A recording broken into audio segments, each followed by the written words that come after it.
Page 148, The Entertainer, a very famous ragtime piece. It's a nice arrangement.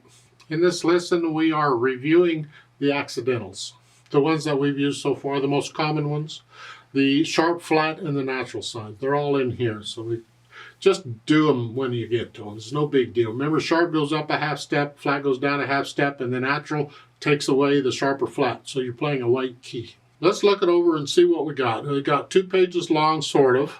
Page and a half, I don't know. When I look at the length of a piece, I'm just getting an idea of how long it is. I don't know it. I don't need to know exactly how long it is. Treble bass clef, no sharps or flats in the key signature. We're in the key of C major still, so make sure you're doing the C major scale. You know it, okay. 4/4 time signature, and you'll notice the first measure only have 2 counts in it. So we're coming in on beat 3. It's a pickup measure. So the first 2 beats should be somewhere else, and they are. They're at the end, at the bottom of page 149. That's beats 1 and 2. And we have beats 3 and 4 here. Let's take it one hand at a time. Make sure we got the fingering, because we are moving around a bit. Right hand, you're here. This is a 1-2-1. Used quite a bit. Sometimes in this piece, rather than 1-2-1, I'll do a 2-3. Just so I don't have to use the thumb so much. That's fine. 1-2-1 is fine though. 1, 2, 3, 4. 1, 2, 3, 4, 1. Because that's tied. You know, okay. And then during the rest, I measure 4. You come up.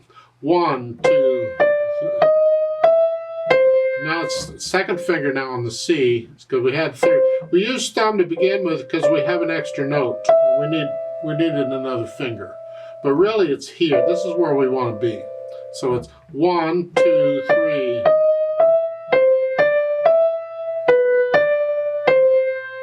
And then measure 6, come back down. I'm probably going to do a 2-3-1 through here because that's what I'm used to doing. I just have a habit of that. But you can do the 1-2-1 if you'd rather. See, this is syncopated. Well, it's ragtime. Ba, ba, ba, ba, ba, ba. Just count it out carefully. 1, 2, 3, 4. 1, 2, 3, 4. 1, 2. Measure 12. 1, 2. Third finger and then 1 crossover and then a thumb. If you find this fingering in measures 12 and 13 to be a little awkward, you can try different fingerings. And everybody's a little different. I don't know what works for you. I don't know how big your hands are. But we don't have to do this 3, 1, 2, 1. You can. There's nothing wrong with it. But you can also just start with 4th finger, 4, 3, 2, and then up. You can do that. If you have big hands, then you can just do a 3 here and then reach up. 3. I can get the whole thing in one hand position if your hands are big enough. So it's 4, 3, 2, and then 3, 4, 5. Different ways of fingering it. You pick what works for you. Pencil it in if it's different and stick with it. I don't care for this 3, 1, 2, 1. So I'm going to do a 4, 3, 2, 1 here. Now at the bottom, the last 2 measures. You're here, and you have 2 beats rest to come up here. I don't like moving my hands that much, so even though I have the rest and I can move, I'm still going to stay here. I'm just going to spread out. And I'm going to use 2 and 5 for the last chord. So it's 1, 2, 3, 4. I just didn't move. There's different fingering styles, and again, one of the concepts of the fingering style that I use and teach is I don't move the hand if I don't have to. Well, here all I did is spread it. I didn't move the hand. I just spread out a little bit. And this happens a lot in music. Sometimes you don't get the rest. You have to do that. So I just have a habit of doing that anyway. Left hand, well, you got the here, and then it's like a broken chord. Then block chord, okay. Don't see a lot going on in the left hand until we get to measure 24. You're here, 2 beats rest, you come up here, and then flat, and then they want the thumb again, and then third, and the thumb again. See, we want to be in this position when we get to measure 29, because that way we're in position to finish the piece. Here. But these other notes, who knows what. So it's what is comfortable. I could do just stay here. Just stay here. And then thumb. If you can bring thumb under, you can do that. There's one way of doing it. Of course, the fingering in the book is fine if you want to use it. They're just using sort of a chromatic fingering, although technically if it's really going to be a chromatic fingering, this should be third finger on the black key. Here.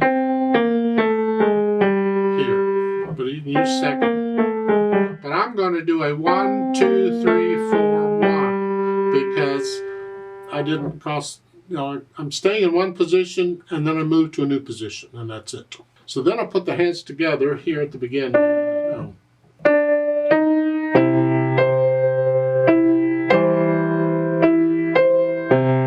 Let's do this counting carefully. It's weird. Starting with the first full measure. It's 1, 2, 3, 4. 1, 2, 3, 4. 1, 2, 3, 4, 1.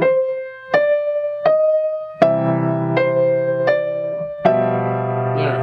1, 2, 3, 4. 1, 2. See, it's syncopated. Well, that's ragtime music for. Okay. That's kind of the trickiest parts as far as putting the hands together. Go over to measure 24. You're here.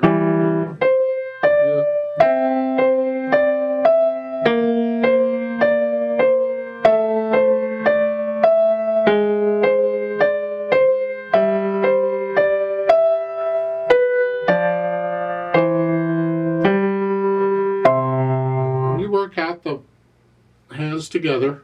Then go back over it slowly and carefully. Work out the hesitation so it's a steady beat. And then we'll think about the articulation. You're connecting this. You have to lift up for the rest. So the phrases are built in for you there.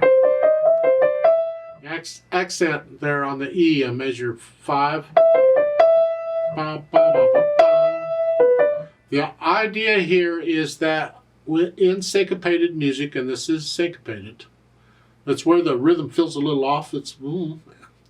We tend to accent the syncopated notes. And we just naturally do it. You don't even need an accent sign there. You just do it.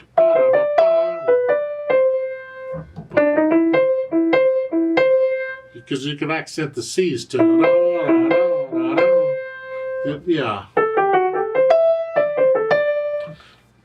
The left hand, you have a choice. You can connect these.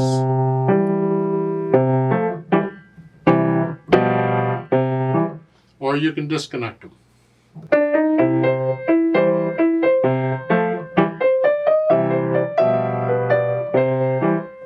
That's interpretation. Whether you disconnect or connect the left hand, that's interpretation. When I first learn a piece, I connect everything. But then when I start getting into it and feeling it and interpreting it, I might play some staccatos in places. Dynamics, MP at the beginning. Mezzo piano, that's the melody. Sort of soft. This left hand needs to be in the background.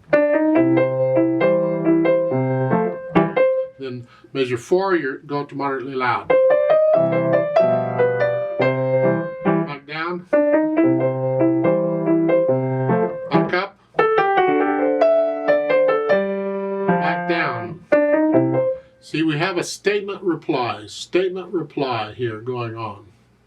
The phrases. The statement is usually the louder and the reply is usually the softer. But Joplin has turned this around. Here, the statement is soft and the reply is loud. Statement, reply. Statement, reply. So I'm exaggerating it so you can hear it, but that's sort of what we're doing here. In the measure 24, you're loud in the right hand.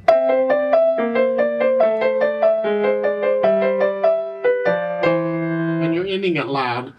Well, actually, the quarter notes with the accents would be very loud, staccato. And there's different arrangements of this.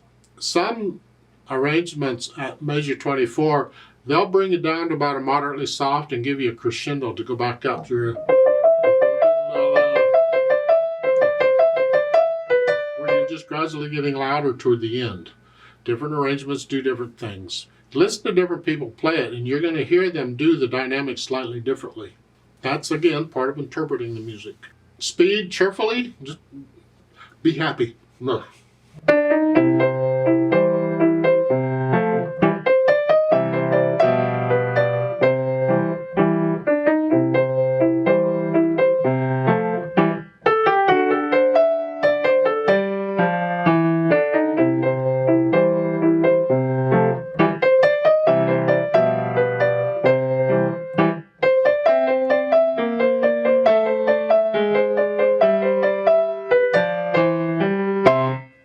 That's way, different ways of doing it.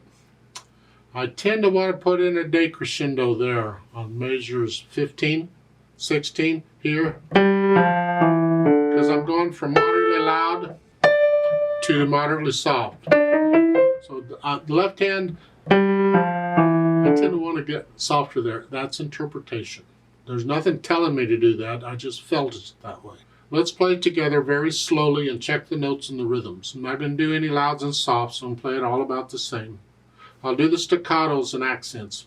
I'll give us 2 counts because we come in on beat 3, so I'm just going to go ready, go, and then we go. Ready, go.